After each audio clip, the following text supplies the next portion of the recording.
Ahora, en Radio Costa Rica. Encuentro con el deporte. Encuentro con los amigos. Con la comunidad. Con la ciencia. Con la música. Con el espectáculo. Con la actualidad nacional.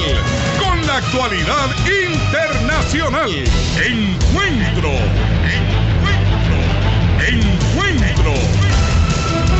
Y con Orlando Bermúdez. En esta, su emisora. Ahora, en Radio Costa Rica. Hola, ¿qué tal, amigos? Tengan ustedes buenas noches. Estamos en el programa Encuentro. Estamos en vivo este jueves maravilloso. Estamos con una invitada muy especial. El agradecimiento cordial y sincero a toda la gente linda que nos sintoniza dentro y fuera del territorio nacional. En el control central, nuestro amigo, compañero, Andy Torres. Gracias, Andy, por todas tus sugerencias, todos tus consejos. Agradecerte. Aquí estamos, en un horario que nos ha caracterizado por más de 20 años, más bien. Vamos a cumplir 25, de 8 a 9, este jueves. Gracias, Andy, por la oportunidad. Así que reiterarle el agradecimiento a todas las personas que están en sintonía del programa Encuentro. Vamos a presentar a nuestra invitada. Cuesta pronunciar el nombre, pero Macy Chen. Una gran emprendedora, pero no es solo emprendedora, es profesional. Bueno, una persona maravillosa. ¿Qué tal? Buenas noches, May. Muy buenas noches, don Orlando. Muchísimas gracias por esta invitación. Muchísimas gracias a todos los radioescuchas y demás televidentes que nos siguen por redes sociales. Muchísimas gracias a don Andy Torres en cabina por darme nuevamente esta oportunidad de acompañarlos aquí en Radio Costa Rica. Bueno, resulta, May, que ya usted estuvo por aquí, por acá, hace un tiempo. Así es, recientemente estuve participando como candidata a la primera vicealcaldía con el partido Bienestar Josefino para las elecciones cantonales en el Cantón Central de San José y tuvimos la gran bendición de contar con un hermano que nos donó una hora semanal aquí en Radio Costa Rica y a la cual nosotros llamamos a ese programa la hora del bienestar, ya que el partido se llamaba Bienestar Josefino. Bueno, preguntas no de rigor, pero ¿dónde nace May? ¿Nativa de qué lugar? ¿Kinder, pre-kinder, escuela, colegio? Iniciamos el programa con esto. Porque le da risa. Porque va a ser una historia muy larga. No importa, la resumimos. Me veo joven, pero mi recorrido es largo. Dale. Mi nombre es Mechi Senman. Yo nací en Guapiles, Limón. Perdón, en serio. Sí. ¿Se imaginaba usted eso? Andy, que May es de Guapiles. Bueno, porque ya la conocía. Pero sí. Si la ve de buenas a primeras, no, tampoco me imagino yo. Mis padres son chinos, son migrantes de primera generación. Chinos. Claro, que emigraron de China. ¿En qué año? Alrededor del año 80. 1980. Se vinieron para Costa Rica. Se vinieron para Costa Rica huyendo de lo que era la revolución cultural. Claro, terrible. Y con miras de buscar un mejor futuro, claro está. Entonces, ellos terminaron aquí en Costa Rica, se asentaron en Guapiles, Limón, que era donde estaban mis tíos, y posteriormente se fueron a Cariari, Pocosí. Consulta, May, disculpe, ojalá que no se le vaya la idea. Porque yo he observado, bueno, ¿qué puedo decir? Mucha gente, chinos y otras nacionalidades que se vinieron, por lo menos a Costa Rica, y hablamos de Punta Arenas, de Limón, de Guapiles, de Guanacaste. ¿Por qué? Porque digamos que a las provincias. Bueno, en el caso de mi familia fue porque ya habían familiares que estaban asentados en ese lugar. Supongo que igual sucedió con los chinos que iban a Punta Arenas, que además es puerto, entonces muchos llegaban a la construcción, ¿verdad? También de los ferrocarril, al Atlántico, al Pacífico, entonces se fueron a las provincias de Limón, a Punta Arenas, posteriormente Guanacaste. Permítame, May, gracias a la gente que está en sintonía del programa Encuentro. El agradecimiento perecedero. Continuamos. Sí. Y es por ese motivo que mis padres decidieron irse a Guapiles, Limón, que era donde estaban ya sentados algunos de mis tíos. Posteriormente, como le comenté, fueron a Cariari, Pocosí, que obtuvieron una oportunidad de adquirir una propiedad ahí para iniciar su emprendimiento. En ese caso, en ese momento era un bar. Perdón, ¿qué hacían sus familiares allá en China? En China, bueno... Más o menos. ¿Recuerdas? Depende. No, yo no recuerdo porque yo no había nacido. Pero bueno, sí. Pero de parte de la familia de mi mamá, por ejemplo, mi abuela fue maestra de escuela. A eso iba. Mi abuelo era un funcionario de una línea de ferrocarriles, como de las personas que estaban a cargo de los ferrocarriles. Bueno. En el lado de mi padre, mis abuelos, mi abuelo era ingeniero civil. Pero claro, en la Revolución Cultural, durante la época de Mao Zedong, ellos no pudieron ejercer su profesión. Y de hecho, lo que tenían se los había quitado el gobierno también. Entonces, mi papá fue uno de los afectados por la Revolución Cultural, en donde fue enviado al campo a la edad de 12 años. Tuvo prácticamente que mantenerse solo en el campo, junto con su hermana, y sin estudios, ¿verdad? Con 12 años. Porque no les permitían estudiar. Era una política de enviar a los jóvenes al campo para que no pudiesen pues levantar una revolución, ¿verdad? De personas educadas. Ellos después ya crecen y deciden venirse a Costa Rica. En parte fue una historia de amor, y yo siempre lo digo, porque mi padre era muy pobre, no había estudiado más que 6º grado de escuela, y mi mamá... Quizás sabía leer y escribir, quizás. Sí, sí, claro, leer y escribir, sí, él terminó 6º grado de escuela en China, ¿verdad? Y mi mamá terminó el colegio, ella era hija única en una familia de 8 hermanos. Entonces era como que la princesa o la protegida de la casa, y al enamorarse de mi padre, que era un hombre que no tenía mayores estudios y muchísimo menos dinero, porque era pobre, claro, como la mayoría de los chinos en esa época. Es una historia de amor, entonces. Entonces mi abuela, por parte de mi mamá, no lo quería, porque decía, es un muchacho pobre que no tiene educación. Es un vagabundo. ¿Cómo es posible? No dijo que un vagabundo, pues, sino que no tenía educación, y ella siendo maestra y su hija siendo la reina de la casa y teniendo educación por lo menos hasta secundaria, mi abuela sintió como que no era suficiente para su hija. Pero mi abuelo, por parte de mi mamá, sí vio algo en mi papá y le dijo, me parece que es un muchacho muy inteligente. Si usted realmente quiere tener, o sea, una relación con él, le recomiendo que salga del país para que se aleje de su mamá y no le pueda impedir eso. Entonces mi mamá decidió, una vez que sus hermanos habían salido de China, habían abierto el camino y pues facilitado la ruta para que ella también saliera, ella decidió después seguir a mis tíos, venirse a Costa Rica y traerse a mi papá, y aquí se casaron. ¿Ya se habían venido sus tíos? Sí, ya se habían venido mis tíos por parte de mi mamá, algunos, no todos, solamente 2 tíos, y después se vino ella, se vinieron otros tíos más, y ella después mandó como que a traer a mi papá también. Bueno, hay algo que a mí me sorprende. El caso de ustedes, van a otro país y trabajan fuerte, ¿verdad? Claro. Como les estaba comentando, mis padres empezaron en Cariari. Ahí tuvieron la fortuna de que una persona les ofreció una propiedad a cambio de que después de un año le pagaran la propiedad. O sea, perdón, llegaron acá y se casaron. Se casaron aquí. Pero al principio no estaban casados. Ya después, cuando se fueron, estuvieron trabajando en Guapiles, se casaron y después fueron a Cariari por esta oportunidad que les dio una persona. Yeah. Y mi papá ahí empezó con un bar que él mismo construyó con madera vieja que encontró. Le pidió a mi tío un par de cajas de cerveza, unas cuantas botellas de licor, y empezó a vender en ese bar que él mismo había construido en Cariari.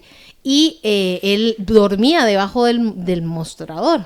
Él tenía un mostrador en donde él vendía a las personas y él dormía debajo para que cada vez que llegara alguien, Cariari es zona bananera, y antes muchísimo más, Y entonces cuando los trabajadores llegaban a tocarle la puerta a la hora que fuera, él se levantaba y los atendía. Y por eso dormía debajo del mostrador, que por cierto, también ahí abajo era donde él clavaba todo el dinero que él ganaba para que no se le perdiera. Y así fue ahorrando hasta conseguir en 10 meses más o menos el dinero suficiente para pagar la propiedad. Y ya a partir de ahí empiezan a construir una casa detrás, empezaron a expandir el negocio, montaron un restaurante al lado del bar y así fuimos ya la familia trabajando, ¿verdad? Poco a poco creciendo.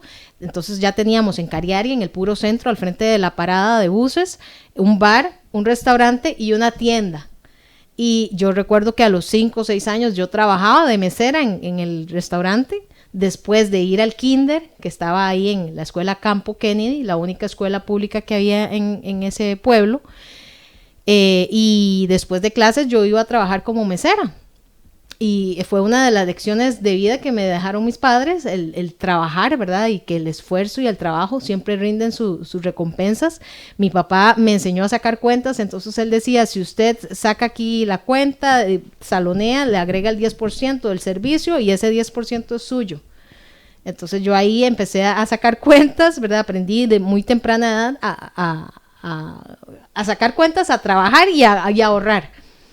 Y yo siempre cuento esta historia de que cuando yo era pequeña no teníamos juguetes, no teníamos muchos juguetes porque pues veníamos de una familia humilde, nunca teníamos vacaciones también, al igual que la mayoría de los chinos que están empezando.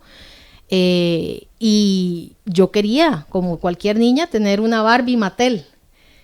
A esa edad, ya cuando yo logro recoger el dinero suficiente para comprarme una Barbie que vendían justamente al lado del negocio en una librería, yo iba a ver la Barbie todos los días hasta ver cuándo recogía el dinero suficiente para comprármela, y cuando recogí el dinero suficiente no me la compré porque ¿Ya lo habían vendido? No, sino que yo dije, tanto he trabajado para recoger este dinero que cómo me lo voy a gastar así de fácil.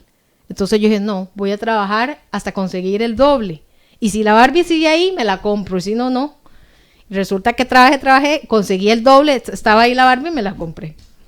Bueno, hablando, ahora que usted menciona eso, en la escuela, en el kinder. Eso fue en el kinder, sí. O sea, yo tenía 5, 6 años, 7 años. ¿En cuál kinder? Viví ahí mismo, en la escuela Campo Kennedy. Ya. En Cariari viví hasta los 8, 9 años. Cuando tenía 9 años llegamos a San José, yo me acuerdo, ya ahí vivimos en calle 1, avenida 8, al frente del Magisterio Nacional de Vida, y ahí cerca había una escuela pública llamada Marcelino García Flamenco. Yo ahí fui en el 3er grado, pero solamente estuvimos un año en esa escuela, porque el motivo por el cual nosotros nos vinimos de Cariari a San José era porque mi mamá quería que tuviéramos una mejor educación, porque en Cariari no se enseñaba inglés, y ya en la capital sí se enseñaba inglés, pero en las escuelas privadas. Entonces, mientras mi mamá buscaba la escuela adecuada para nosotros para poder aprender inglés, nosotros estuvimos en la Marcelino García Flamenco un año. Y después de eso pasamos ya a la Escuela Católica Activa, que en ese momento estaba en el barrio Don Bosco. Es una institución que tenía maternal, kinder, escuela, colegio y hasta universidad. La escuela se llamaba Escuela Católica Activa, el colegio San Judas Tadeo. Casi nada. Y ahí fue donde terminamos ya nuestros estudios de primaria y secundaria. Bueno, ¿y qué trabajadores? ¿Verdad? Ustedes, digamos los chinos, como dice usted.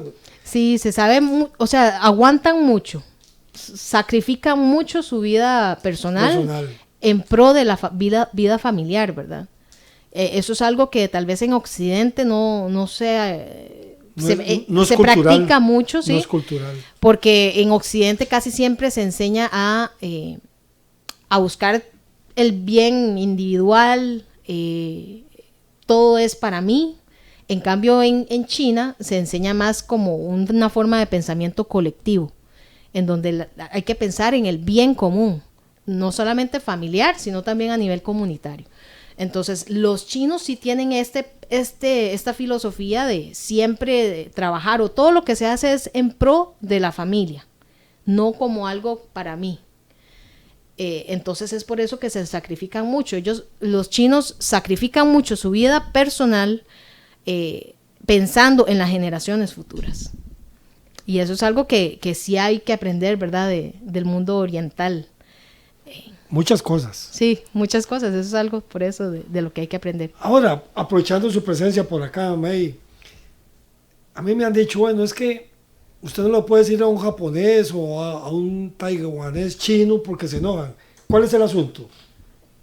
De ahí no, es que son diferentes. Es como si alguien le dice, no, usted es nicaragüense o panameño o guatemalteco. Eso es lo que sucede. Claro, es una cuestión de que, bueno, también hay algunas rencillas ahí a nivel político, histórico, ¿verdad? Eso. Pero yo lo comprendería más como el hecho de que somos nacionalidades diferentes. Totalmente. Sí, entonces no decir que todos somos lo mismo está mal. No.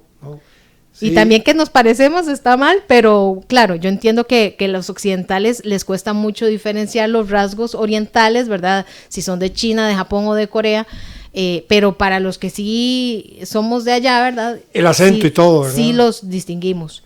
El acento es totalmente diferente porque Por eso, el idioma es diferente. Sí, el acento también es diferente. Es que no es el acento, porque el acento es cuando usted habla un mismo idioma. Pero allá, o sea, Japón hablan japonés, China hablan chino, Sí. y Corea Son idiomas hablan diferentes. coreano, claro. Totalmente. Es como decir que el francés, el portugués y el español son idiomas totalmente diferentes. Son claro. idiomas diferentes. Ahora, esa situación de que antes habían orientales amarillos, ¿verdad? Ese tipo, ese color de piel que se ha perdido también, ¿verdad? Bueno, no, siempre se le ha reconocido, digamos, a las culturas orientales, China, japonés y coreana, como las personas de piel amarilla. De piel amarilla. Claro. Qué cultura más linda, ¿verdad? Pues sí, es una cultura milenaria. Hay muchas cosas que aprender. De hecho, yo tuve la oportunidad de ir a estudiar a China y allá estuve viviendo y trabajando durante casi 10 años. Y parte del motivo que me impulsó a ir a China fue que quería aprender más de mi cultura y del idioma, porque a pesar de que mis padres son chinos, al ellos no tener nunca tiempo libre, nosotros no aprendimos chino de manera formal. Entonces, yo después de terminar la universidad, que por cierto estudié en la Universidad Nacional, Relaciones Internacionales, decidí irme a estudiar a China el idioma chino. Porque mucha gente me decía, pero usted tiene cara de china, tiene nombre chino y no habla chino. Entonces a mí eso me avergonzaba un poco. Decidí irme a China. Al principio fue por un año, pero posteriormente pues comprendí que el chino es un idioma bastante complicado y decidí quedarme más tiempo y aplicar una beca completa del gobierno chino para estudiar una maestría. Me la aceptaron, entonces me quedé ese tiempo y después de terminar la maestría se me presentó una oportunidad de trabajar también ahí. Estuve trabajando como diplomática en la Embajada de Costa Rica en China y posteriormente ya renuncié porque ya llevaba casi 10 años allá, quería regresar, ¿verdad? Y también pues disfrutar más tiempo con mi familia. Bueno, ¿qué tal la cultura? Ya usted fue en otro entorno, en otro escenario a su país de origen. No, y China, bueno, yo fui a Beijing, que es la capital de China, y realmente me quedé sorprendida por la rapidez y que ellos realmente le meten a todo el desarrollo en lo que son construcciones, en lo que son cambios para su ciudad, en lo que son aplicación o digamos la implementación de políticas para cualquier meta a nivel gubernamental. Entonces yo fui en el 2005 y en el 2008 ya estaban previstas los Juegos Olímpicos. Los cambios que yo vi en esos 3 años fueron abismales, o sea, de un año para otro ya habían unas estructuras, ¿verdad? Los estadios olímpicos que eran realmente sorprendentes. Algo totalmente diferente a lo que había conocido aquí en Costa Rica, en donde después de 30 años, que por ejemplo yo estuve casi 10 años en China, después volví, después me fui a España, regresé, que han pasado más de 20 años y yo a San José la veo casi igual, desde el año que yo vine a los 9 años. O sea, los cambios son muy mínimos y los pocos cambios que hay son hechos por el sector privado realmente. el sector público no ha implementado, no ha impulsado grandes cambios en la ciudad. Y bueno, sí han habido cambios, pero cambios negativos, como por ejemplo que las aceras están peores, las calles están peores, está cada vez más sucio, hay cada vez más indigentes, a diferencia de Asia, ¿verdad? En Asia usted voltea la cara y ya ve un edificio nuevo, ya hay una línea de metro nueva. Yo cuando fui habían como 3 líneas de metro en Beijing, y cuando yo me regresé después de 9 años ya habían 13 líneas. O sea, son cambios súper veloces y todos muy positivos realmente para la ciudad. Claro, hay cierto sacrificio que es a nivel de ambiental, que tal vez sí, eso provoca un poco más de contaminación, pero es el costo del desarrollo, ¿verdad? Ya una vez desarrollado, ahorita, por ejemplo, China se está preocupando más por el tema ambiental. Es un asunto básicamente de disciplina, ¿verdad?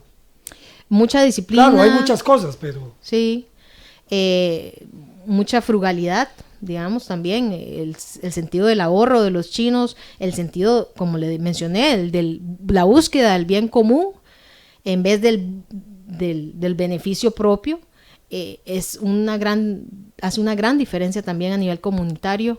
Y no, yo creo que todo funciona como un conjunto, ¿verdad? De manera integral.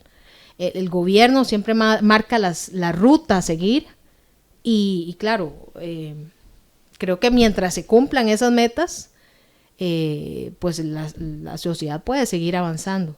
No voy a decir que no hay desafíos, porque obviamente al ser un país tan poblado, ¿verdad?, y tan grande, pues los desafíos son mayores, pero eso no implica que ellos no hayan logrado grandes cosas y grandes avances en comparación de un país tan pequeño como el nuestro. Bueno, tal vez la gente se queda en este país por la camaradería, que se siente bien, que uno es más coloquial que otras nacionalidades, que tal vez son más fríos. Podría ser eso. Pues vieras que a mí me parece que igual en China la gente es muy hospitalaria. La diferencia está en el idioma, quizás, que mucha gente de Occidente no se puede comunicar con las personas de ahí, pero ya una vez, o sea, ya cuando yo llego a dominar el idioma, yo me siento en un restaurante y yo puedo hablar con cualquiera y usted nota que la gente es súper hospitalaria. Incluso, o sea, el trato hacia los invitados en China es realmente ejemplar. Allá a usted lo reciben, o sea, si realmente se ha ganado el corazón de la gente, lo reciben de manera muy amable y muy sincera, tal vez hasta con regalos, con comida. O sea, los chinos en eso sí son muy, muy generosos. Incluso las personas más humildes siempre van a tener algo como que ofrecerle, porque es una cuestión cultural también, el hecho de ser hospitalario, el tema de la reciprocidad también, que por ejemplo, que si yo llego y yo le doy un regalo, la otra persona inmediatamente también me tiene que ofrecer un regalo porque ya sienten que me deben algo. No es mucho una cultura de estar pidiendo. Por ejemplo, que aquí en Costa Rica, ahorita que yo terminé una campaña, ¿verdad?, como candidata a la primera vicealcaldía en el Partido Bienestar Josefino, he notado que mucha de la gente que se ofreció a ayudarme en campaña, al final lo que hacen es terminar pidiéndole a uno ayuda. Entonces, es realmente para mí como ponerme unos lentes también a ver a nivel social en el país, ¿verdad?, cómo funciona nuestra idiosincrasia, ¿verdad? No todo el mundo es así, pero sí me dejó sorprendida que muchas veces las personas por redes sociales ofrecían su ayuda y yo me quedaba sorprendida. Wow, la gente está tomando muy bien, ¿verdad? Pero al final yo veía como, ay, mira, yo tengo un problema aquí, que me he quedado sin casa o qué tal. O sea, ya por otro lado ya estaban pidiendo sin siquiera haberme ayudado. O sea, simplemente decir, yo quiero ayudar, pero primero te pido algo a cambio. Clásico en este país. Sí, y yo como nunca había estado en política, esas son cosas que a mí sí me dejaron sorprendida. Y ya, claro, me ayudaron también a a conocer un poco más de cómo funciona la política aquí, porque esta gente que actúa así es porque ha estado acostumbrada a que los traten así. A que si yo quiero su ayuda con un voto, tengo que ofrecerle algo a cambio, como por decir así, comprarle su voto. Y eso no es éticamente correcto ni moralmente, y no fue nuestra ruta a seguir en la campaña, porque nosotros queríamos entrarle a la gente que realmente quería un cambio genuino por la capital, en búsqueda de un bienestar común. Entonces, ahí sí llevamos un poquito la filosofía china, ¿verdad?, de buscar el bienestar común, pero sí teniendo este otro factor, ¿verdad?, de la idiosincrasia tica. Y el chino maneja muchas reglas de urbanidad. Cuando usted lo visita a su casa, ahí de repente hay que quitarse el calzado y todo, ¿verdad? Bueno, creo que los chinos somos muy prácticos. Sí, no, de acuerdo. Entonces uno dice, bueno, si yo entro con los zapatos sucios, me toca limpiar más, me toca, ¿verdad? Entonces es una cuestión de que uno piensa más de que, bueno, para no ensuciar tanto, me quito los zapatos en la entrada, lo cual tiene muchísima lógica si usted lo pone, claro, se pone a ver. Entonces ya no ensuciamos más tanto la casa de las personas, ¿verdad?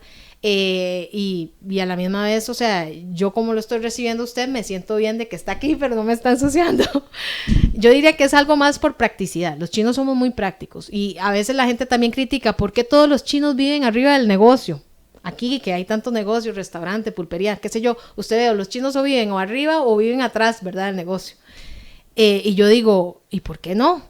Si es súper práctico, no tienen que agarrar bus ni no tienen que agarrar carro para llegar al trabajo, ¿verdad?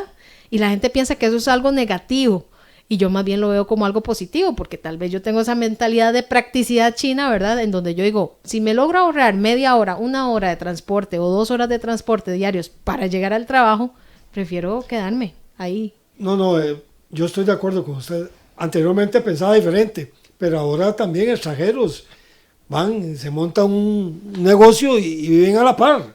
¿Ah, sí? Sí, ¿extranjeros sí. de dónde? No es... Sí, yo he visto alemanes y... Ajá. Sí, se van a las playas, compran una propiedad ¿ves? Y hacen un restaurante y viven al lado. Y viven al lado. Es súper práctico, es que es súper práctico. Y te estás economizando un montón de cosas. Claro, se economiza gasolina, se economiza alquiler tiempo. De local. Claro, no, el tiempo. Bueno, el local siempre... Sí, si está alquilando la casa o el local es lo mismo. Pero es más el ahorro del tiempo, que vale tanto, ¿no? El tiempo es algo que no podemos comprar ni con todo el dinero del mundo. Entonces, si podemos tener a nuestra familia cerca y a la vez tener el trabajo ahí, ¿por qué no? Yo creo que hay que descomplicarse tanto. Sí, hay que simplificar. Sí, correcto. Estamos en encuentro, estamos con Meichi Zeng. Bueno, vamos al corte, don Andy, ¿qué le parece? Corte comercial y venimos con más de su programa Encuentro. Ya regresamos con más de Encuentro.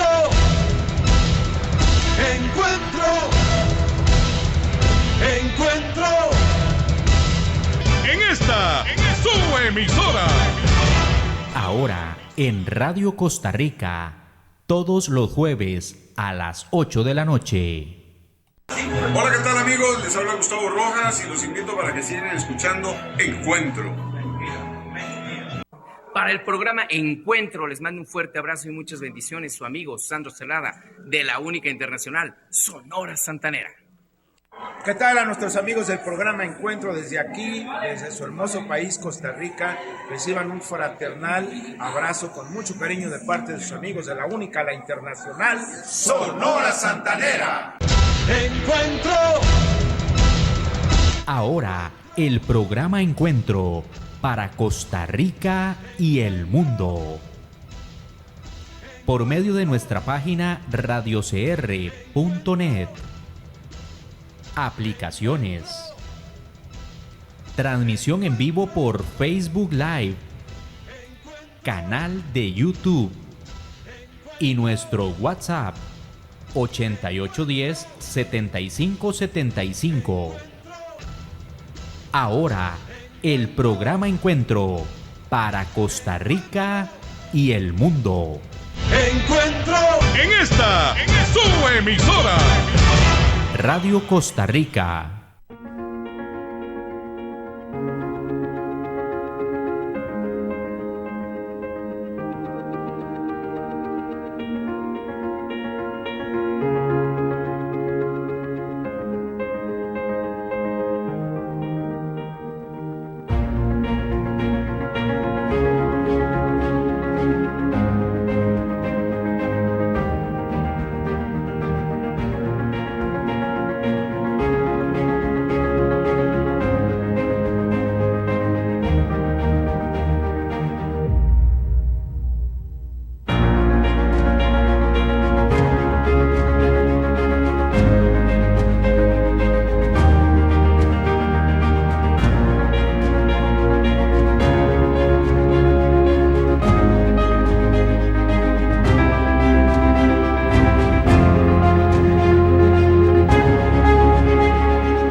Continuamos con Encuentro.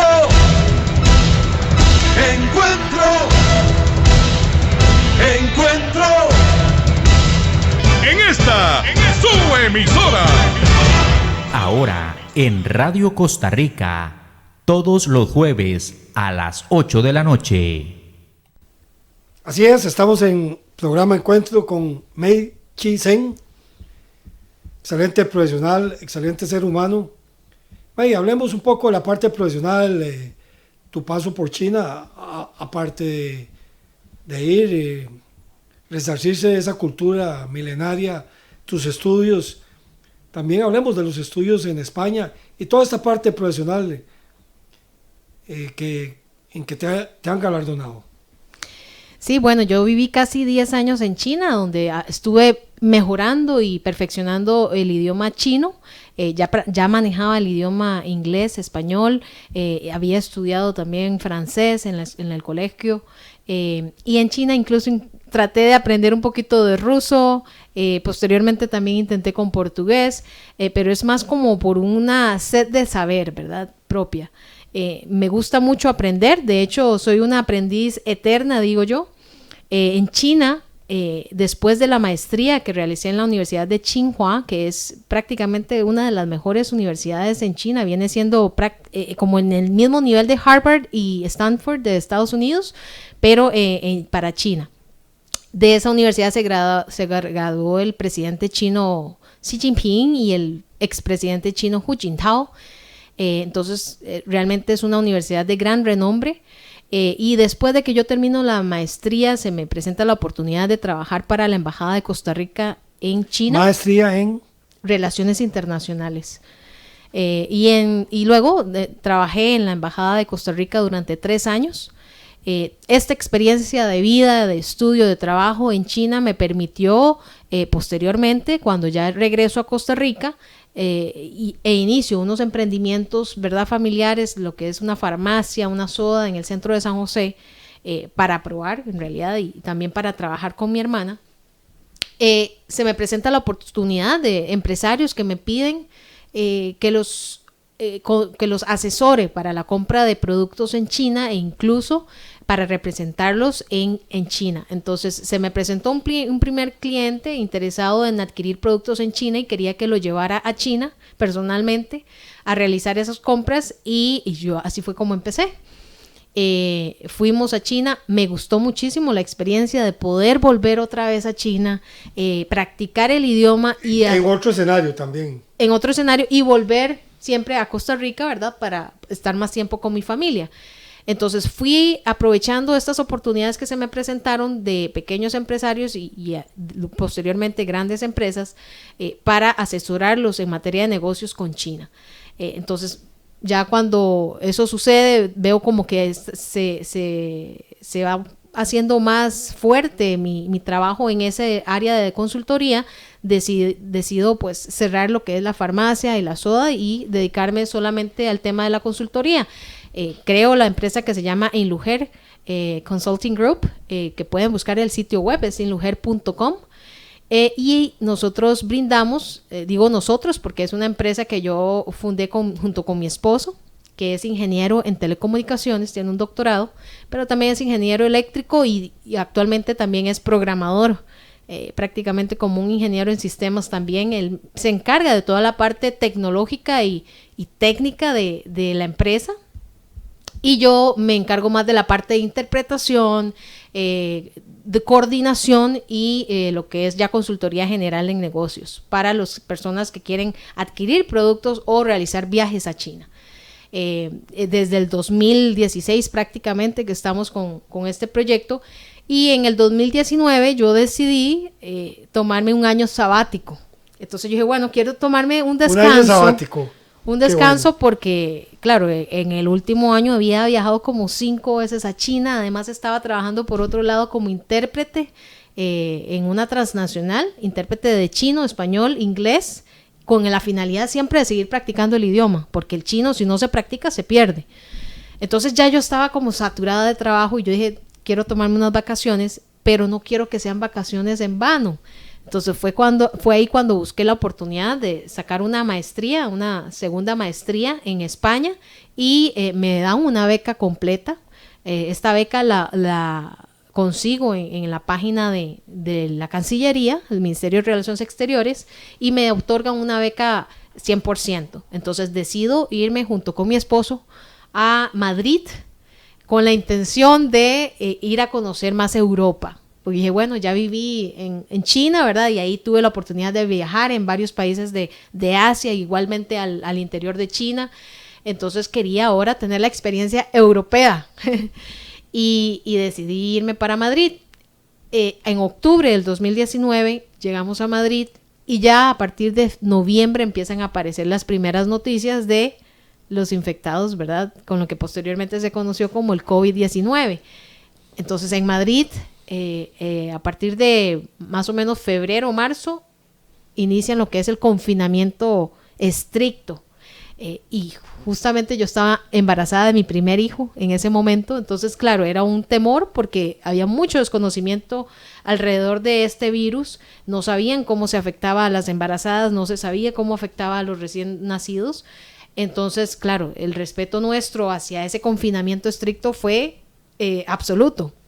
Mi esposo salía una vez cada 2 semanas para ir al supermercado, que nos quedaba como a 300 metros, y respetando siempre todas las medidas sanitarias que se pedían. Para evitar también ese contagio en los hospitales públicos, que por cierto Madrid brinda un servicio sanitario, un servicio médico gratuito, pero yo preferí ir a un hospital privado para evitar ese estar en contacto con tantos contagiados, ¿verdad? Madrid era uno de los focos más graves de la pandemia. Murieron muchísimos adultos mayores, muchísimas personas murieron. Fue una historia bastante triste, pero a la misma vez uno trataba de mantener el optimismo, porque claro, yo llevaba un nuevo ser en mí, y después de muchos años de estar con mi esposo, pues era nuestro primer hijo, y queríamos que todo fuera de la mejor manera posible. Vivimos esa experiencia confinados, no logramos conocer ni siquiera más allá de Madrid, por el hecho de que queríamos evitar cualquier tipo de ambiente público, ¿verdad?, que pudiera afectarnos.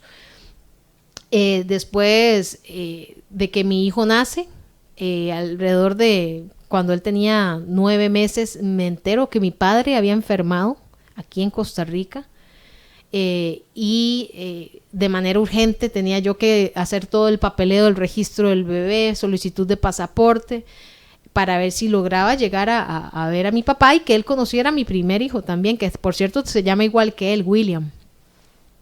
Pero no lo logramos.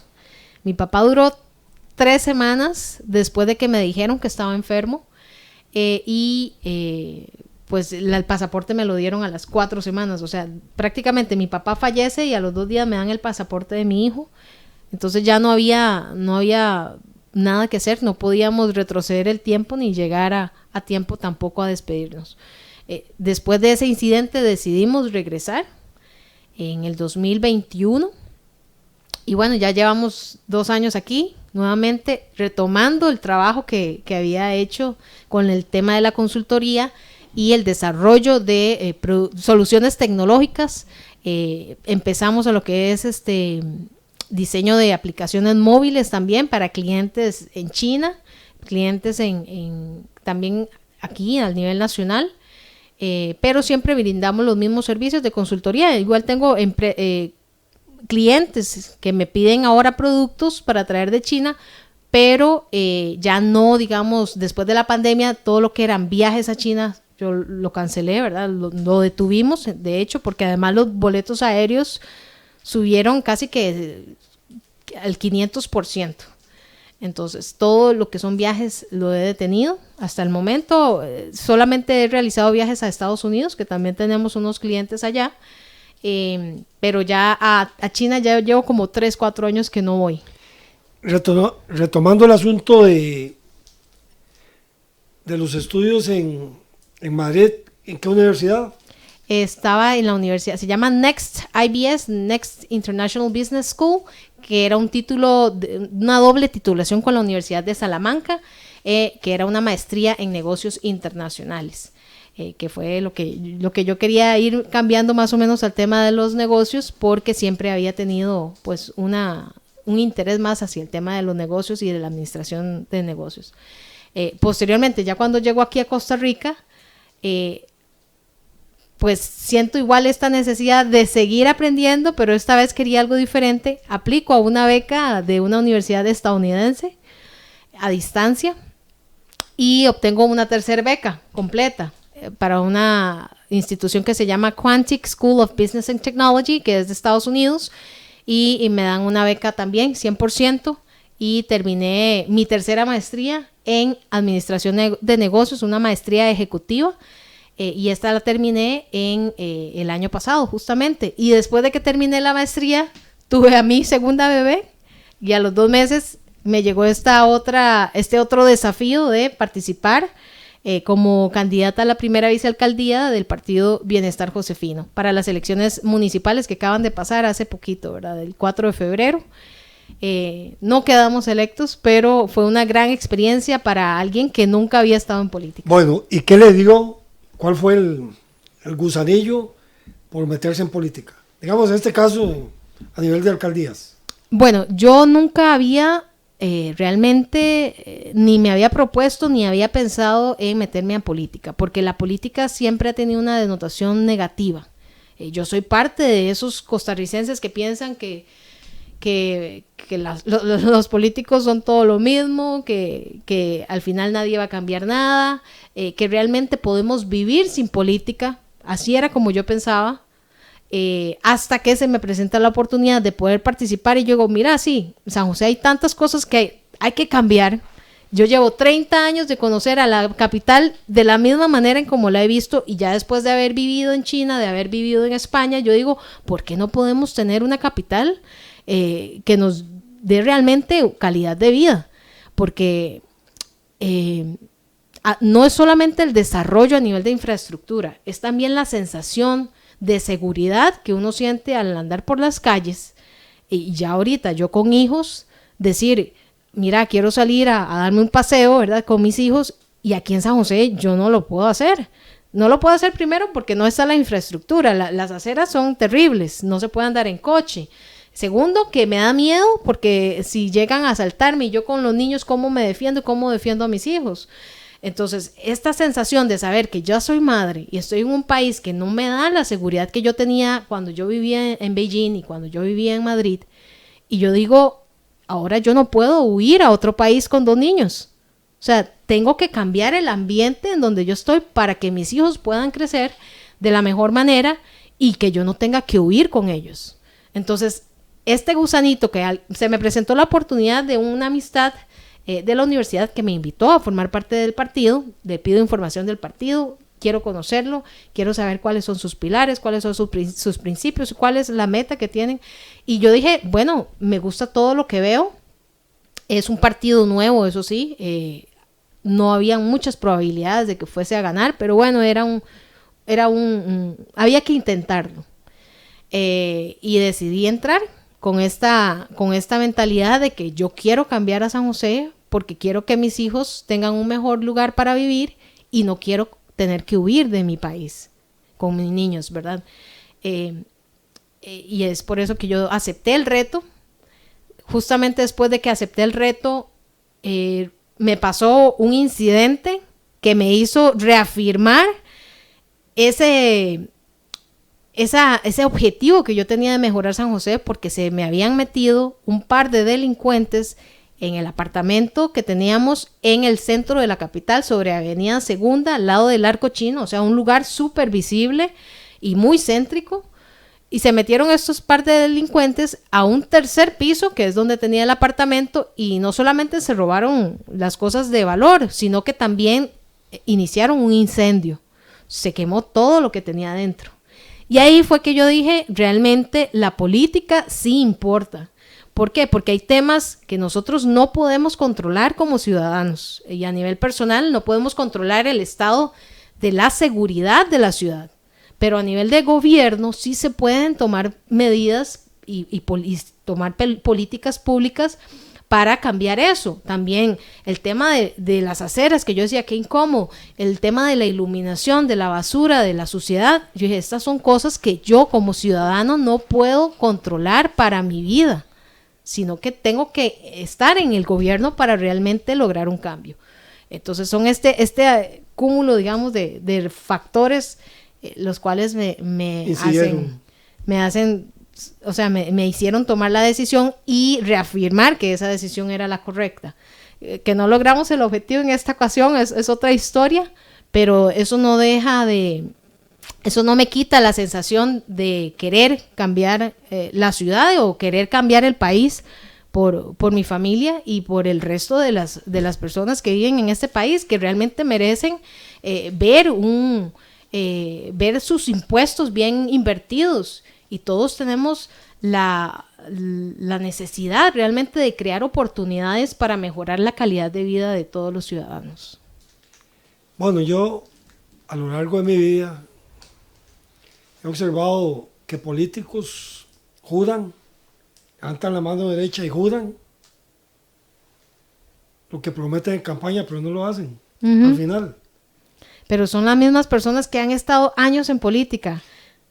En cambio, los que estamos nuevos realmente nos estamos dando cuenta de que en muchos partidos políticos que incluso se hacen llamar nuevos, hay gente que está metida ahí, pero que vienen de otros partidos o que tienen un historial en la vida política, ¿verdad?, de muchos años. Entonces, este tipo de costumbres que han agarrado de esa vida política de tantos años, simplemente los hacen como que corromper al resto del sistema. Yo he pensado, bueno, usted que participó directamente en política, no debería cambiarse eso. Es decir, bueno, si usted promete algo, tiene que cumplirlo, si no... Bueno, ¿sabe que antes de eso yo creo que más bien deberíamos forzar a la gente a salir a votar? Porque en estas elecciones el abstencionismo fue del 76%. Pero es porque la gente no cree en los políticos. A usted le prometen... Pero ¿qué viene primero, la gallina o el huevo?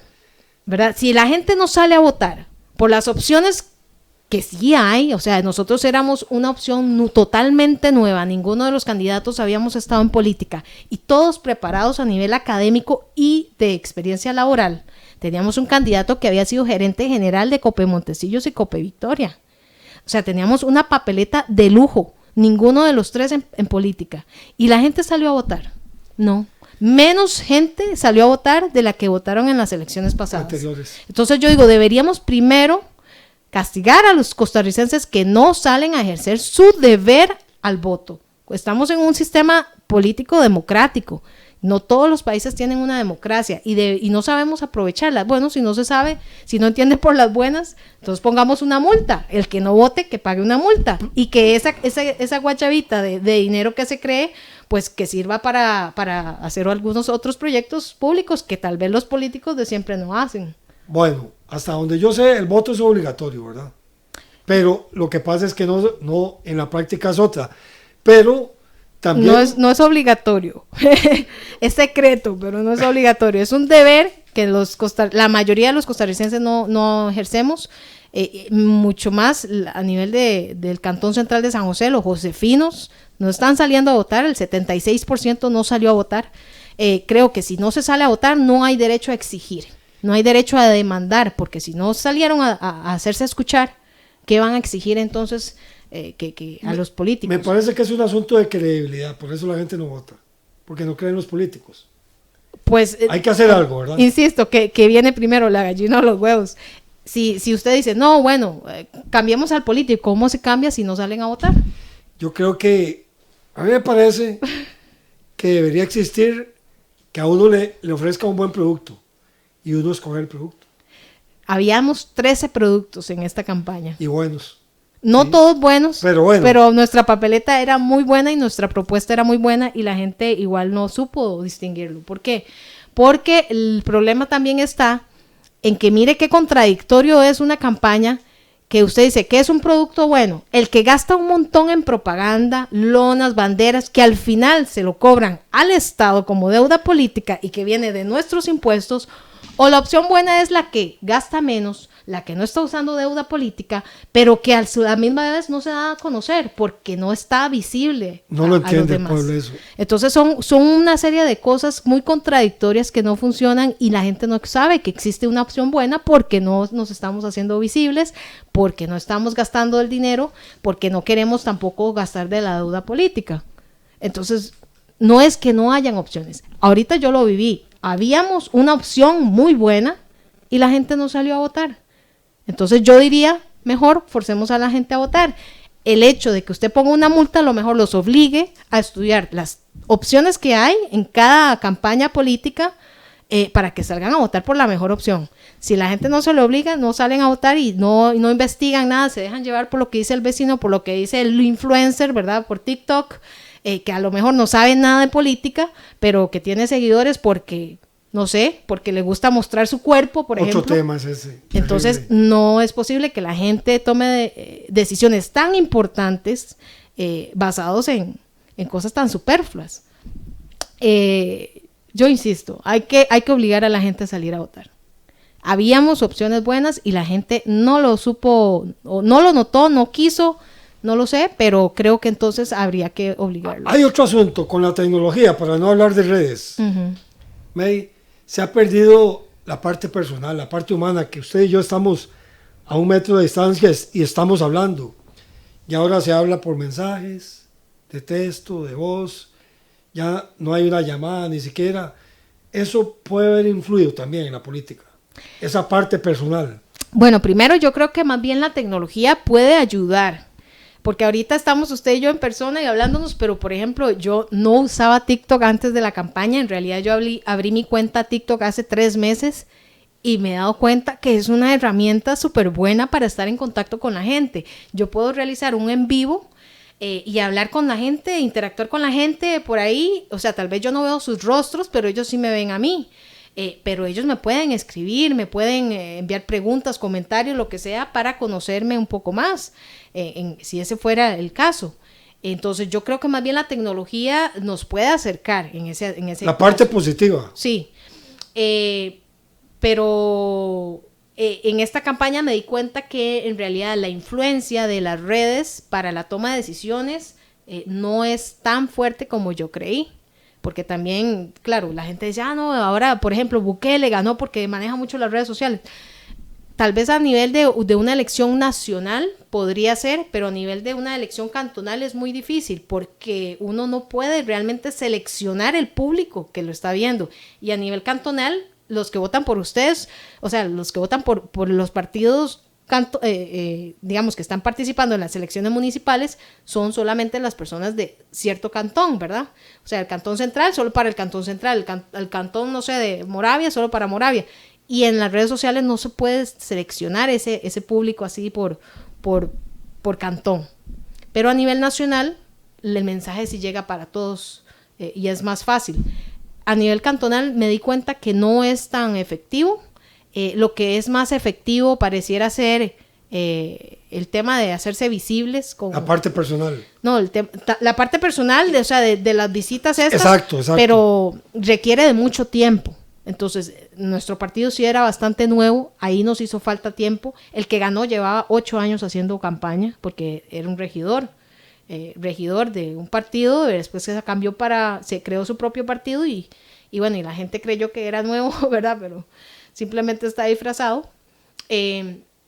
Pero bueno, al final no importa de qué partido sea. Ojalá llegue con buenas intenciones y logre cambiar al Cantón Central de San José porque es la capital de todos. Pero volviendo al tema, entonces él no era un candidato nuevo como la gente pensaba. Ya había estado regidor. 8 años de regidor. Sí. Nosotros éramos un partido nuevo que prácticamente llevamos 6 meses de campaña. No teníamos el tiempo que él tenía para ir a recorrer barrios, ir a recorrer cada una de las casas, ¿verdad? Y luego no teníamos el presupuesto que probablemente partidos ya formados o que llevaban varios años tenían porque han recogido de deuda política. Entonces habían lonas por todo lado, banderas por todo lado. Eso es lo que le llama a la gente la atención. A veces a nivel de ventas, ¿qué es lo que dicen? El más conocido le gana al mejor. Lo que no se ve no se vende. Exacto. Entonces, tal vez McDonald's no tiene las mejores hamburguesas, ¿verdad? Pero es el más conocido. La gente votó por un McDonald's. De hecho, el candidato había trabajado en McDonald's. Vea qué curioso. Pero sí, en política, al conocido gana a lo mejor. Yo creo, sigo insistiendo, nosotros éramos lo mejor, pero no estábamos visibles, no éramos conocidos, no habíamos estado en política. ¿Por qué se necesita tanto dinero para estar en política? Realmente no se necesita tanto dinero, pero la gente se deja influenciar muy fácil. Creo que sí se necesita mucho tiempo, que al final el tiempo también es dinero. Muchos de los candidatos en nuestro caso no se dedican a la política, teníamos nuestros trabajos, y si no se sacrificaba el trabajo personal, el trabajo individual, pues no había quien hiciera el trabajo por uno. Entonces, en ese aspecto, los que sí estaban en los otros partidos son personas que trabajan en el sector público, que les paga el Estado, entonces ya es mucho más fácil. Ese es otro tema también, May. Coloquialmente, no ha tirado la toalla usted para la política, tiene todavía ese gusanillo para dentro de 4 años, dentro de toda su gama de labores. Le voy a decir que mi interés en mejorar el país, en mejorar la ciudad, siempre están aquí latentes. Mi familia existe, o sea, yo no la puedo desaparecer y decir, se me van a desaparecer las ganas de mejorar el país. De magia. Exacto. Es más por un tema de familia, que yo ya no puedo huir con un par de niños, ¿verdad?, a otro país porque aquí esté mal. Lo que quiero es que esté bien, para que no tengamos ganas de quedarnos todos. Por aquí tenemos, perdón, May, Michael Yamil. Vamos, May, tú eres un gran ejemplo a seguir. Yo pienso lo mismo, mis respetos para usted. Usted ha sido una luchadora. No podría llamarla emprendedora, jamás. Usted es una profesional, tiene sus maestrías. Entonces yo creo que, bueno, esa palabra emprendedor, por lo menos a partir de ahora la voy a hacer a un lado. Con usted es una profesional. De acuerdo con lo que dice Michael Yamil, vamos, May, para alcalde Pavas, la apoyamos. Sí, él era del partido, uno de los seguidores del partido. No, gracias, Michael, estás en sintonía del programa Encuentro. Sí, muchísimas gracias a Michael. Para finalizar, May, el tiempo nos ha vencido. Aquí Don Andy nos tiene un reloj ahí grandísimo, que no hace falta anteojos para verlo. Lentes, ¿verdad? Mucho trabajo en esta labor, por esta alcaldía. Mucho trabajo en general, en mi vida profesional, en mi vida como madre, como esposa, y bueno, y como candidata, imagínense. Entonces yo tenía 3, 4 roles ahí acumulados. Agotadores. Claro, pero ya después de la campaña estoy tomándome un descanso, necesito un descanso para atender a mi familia, para atender mi profesión, ¿verdad? Mi trabajo profesional. Si Dios quiere, la próxima semana también salgo a Miami a atender a un cliente que lo tengo esperando desde hace un par de meses. Es su trabajo. Sí, claro. Aquí esto no es que usted va a Miami y va a pasear, es su trabajo. No, es por motivos de trabajo. Yo no tomo vacaciones y no es porque mis hijos dicen, no, ya queremos irnos, pero vieras que a mí me gusta mucho trabajar, entonces yo en las vacaciones más bien me siento estresada porque necesito estar pensando en cosas productivas. Bueno, y a propósito que te formulé esa pregunta, que si vas a seguir, de aquí lo ideal, digo yo, entiendo, por lo que he vivido, que hay que trabajar en un partido un tiempo ahí, por lo menos 2 años. ¿Qué has pensado al respecto? De momento estoy en descanso. Stand-by. Está en año sabático. Pero además en la política no todo depende de uno, también depende de los demás, ¿verdad? Que si quieren apoyar o no quieren apoyar, o si quieren, no sé, trabajar en conjunto. Un partido no se lleva por una sola persona, es necesario tener un equipo, y un equipo bueno. No se puede hacerlo solo. No. ¿Estás pensando en eso? No lo sé, de momento estoy pensando en mis clientes, que tengo que atender temas que he dejado rezagados en los últimos 6 meses. Y bueno, ahorita está el feriado del Año Nuevo Chino, entonces tengo unos clientes esperando porque en China no me van a contestar porque están en vacaciones. Pero sí, tengo, digamos, a varios clientes ahí en espera. Y como le mencioné, tengo a este otro cliente en Estados Unidos que si Dios quiere la otra semana ya lo voy a atender porque ya llevo retrasándolo como 2 meses. Y dije, llegan las elecciones, no quiero saber nada de trabajo de momento, solo hasta que pasen las elecciones. Pero sí, ya ahora soy nuevamente May la emprendedora, la profesional, y en temas políticos ya veremos. De momento estoy concentrada en lo que he dejado abandonado en los últimos 6 meses. Agradecerte, May Chi Sen, por estar en el programa Encuentro. A partir de ahora, no vamos a utilizar, por lo menos yo, la palabra emprendedora.